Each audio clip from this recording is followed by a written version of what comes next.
Wednesday, 10th January 2024 marked a dark day in PNG's history. Our capital city of Port Moresby came under siege. In an unprecedented action, police protested their pay cuts and our national parliament was stormed, Manasupe House was breached, and the city was pillaged and burnt.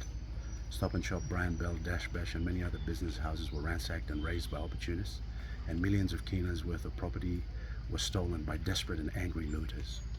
How will we make reparations to these businesses? What a shameful and vicious act. The stand down by police should have never happened. Gunshots, sirens, fire, smoke, violence, death, chaos.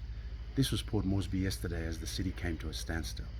Our citizens in the city and around the country are now living in fear, uncertain of the future, uncertain of what's going to happen next. The government has failed to address the youth bulge issue. We have failed to create opportunities for our people, and we have absolutely failed the nation. Yesterday's crisis marks a loss of confidence in the government from the police force, from the defense force, from our public servants, from the business houses, and from the people of Papua New Guinea. Yesterday's crisis must compel all members of parliament from the 22 provinces to stand together, condemn the crisis, and change this government. What has happened yesterday was an indictment on the leadership of the Prime Minister, James Nomane. No more blame game, no more excuses. The buck stops with the Prime Minister. All members of parliament must not sit idle and tolerate this. This is not normal, this is not acceptable. I am now putting out this urgent call to action for all members of parliament to save our country and demand the Prime Minister to resign. The people continue to suffer as this government is clueless and does not care about the people. Just look at the taxes being imposed on our people.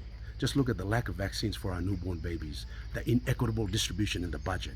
Our people are in a cost of living crisis caused by the economic mismanagement of Ian Linkstaki and James Nomane and their nefarious tool of selective warranting. To give our people a future and a hope and prosperity and save the country, this land of 1,000 tribes, endowed with abundant resources and untapped potential, all the members of parliament must now come and stand together. As the member for Tshwabe and the Vice Minister for National Planning, and on behalf of the people of Tshwabe, Simbu and Papua New Guinea, and in the national interest, I now, on this 11th day of January 2024, resign from the Marape-led government. I have no confidence in the Prime Minister, James Nomane. I now call for the Treasurer, Ian Linkstaki, to also resign for being a liar, for mismanaging the economy, for his glib and contemptuous commentary on the economy, for being the root cause of the glitch. For this crisis and the unmitigated scale of lawlessness in the last 12 months, I now call on the Police Minister, Honourable Peter Samalili, to also resign for eroding the standards in the Royal Papua New Guinea Constabulary, for not improving pay and conditions for the police, for patronising the citizenry, and for being facile. It's time for you to go. And finally, and most importantly, I now unequivocally call on the Prime Minister, Honourable James Nomane, do the honourable thing and resign as the Prime Minister of Papua New Guinea. Resign for being indecisive and weak, resign for allowing the economy to flop, resign for failed law and order, health and education, and resign for the country slipping into a banana republic and for this crisis happening under your watch. What happened in Port Moresby yesterday was absolutely unacceptable. It's a national security issue. This is worse than the 1997 Sandline crisis and warrants the immediate resignation of James Nomane as the Prime Minister. James Nomane cannot continue to run the country on an ad hoc basis under his kakistocracy and prolong the people's suffering.